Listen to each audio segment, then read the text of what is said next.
Pernah nggak sih kamu ngerasa frustrasi banget karena perut tiba-tiba kembung, padahal rasanya porsi makan kamu biasa aja, normal-normal aja.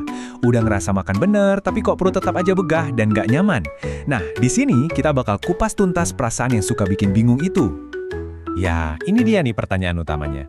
Porsi makannya wajar, menunya juga normal, tapi kenapa rasa kembung itu bisa tiba-tiba datang gitu aja? Yuk, kita cari tahu bareng-bareng jawabannya. Rasanya pasti familiar banget kan? Perut tuh kayak penuh sesak, seolah-olah baru aja makan porsi kuli.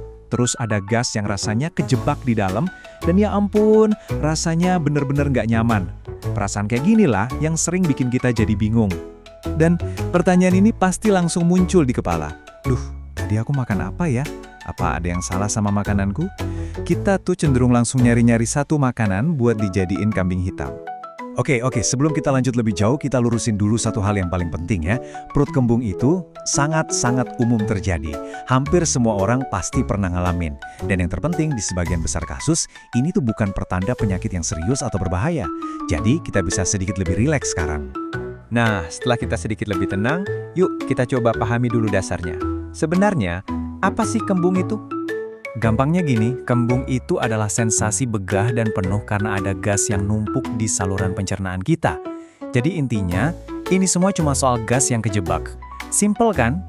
Terus, gas ini datangnya dari mana sih? Jadi ada 3 sumber utama. Pertama, dari udara yang tanpa sadar kita telan pas lagi makan atau minum. Kedua, ya dari proses pencernaan makanan itu sendiri. Dan ketiga, dari aktivitas normal bakteri-bakteri yang emang tinggal di usus kita. Semuanya itu proses alami tubuh kok. Oke, sekarang kita masuk ke inti pembahasannya. Kita bakal ungkap beberapa penyebab yang mungkin nggak kamu duga sebelumnya. Karena ternyata, kembung itu nggak selalu soal apa yang kamu makan. Penyebab pertama yang sering banget diremehin, cara kita makan.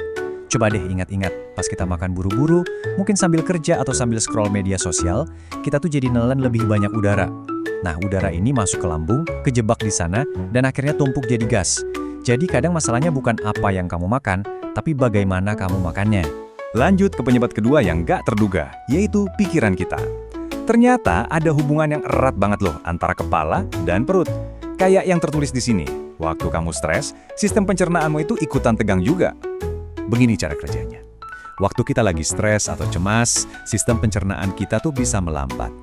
Akibatnya, makanan jadi butuh waktu lebih lama buat diproses. Nah, jeda waktu ekstra inilah yang ngasih kesempatan buat gas jadi lebih banyak terbentuk. Makanya, jangan heran kalau dengan menu makanan yang sama persis, kamu bisa baik-baik aja di hari yang santai, tapi langsung kembung di hari yang penuh tekan.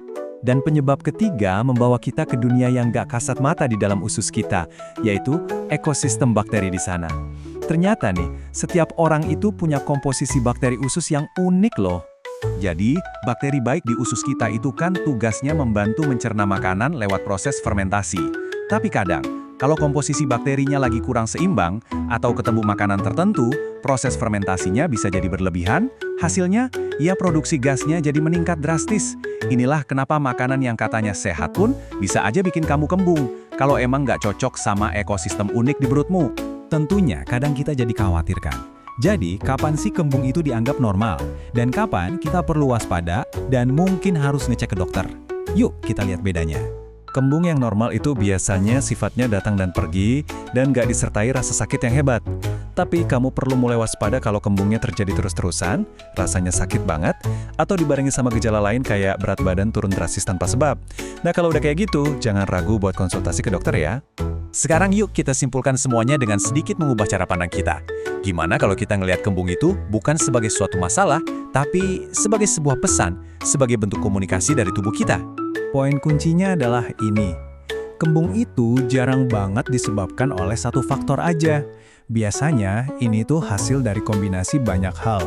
Mulai dari kebiasaan makan kita, ritme hidup kita yang mungkin lagi sibuk-sibuknya, tingkat stres yang kita alami, sampai seberapa sensitif sistem pencernaan kita masing-masing.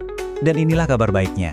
Kamu nggak perlu kok melakukan perubahan yang drastis. Seringkali justru perbaikan-perbaikan kecil yang dilakukan secara bertahap, entah itu dalam cara makan atau cara kita ngelola stres, malah memberikan hasil dan kelegaan yang paling besar. Coba deh ingat-ingat selalu kalimat ini. Kalau selama ini kamu sering ngerasa frustrasi sama perutmu, coba lihat dari sudut pandang ini. Tubuhmu itu nggak lagi rewel atau aneh. Dia cuma lagi berusaha ngasih tahu kamu sesuatu. Dia lagi ngirimin sinyal kalau ada sesuatu yang butuh perhatianmu. Jadi, aku mau akhiri pembahasan kita kali ini dengan satu pertanyaan buat kamu.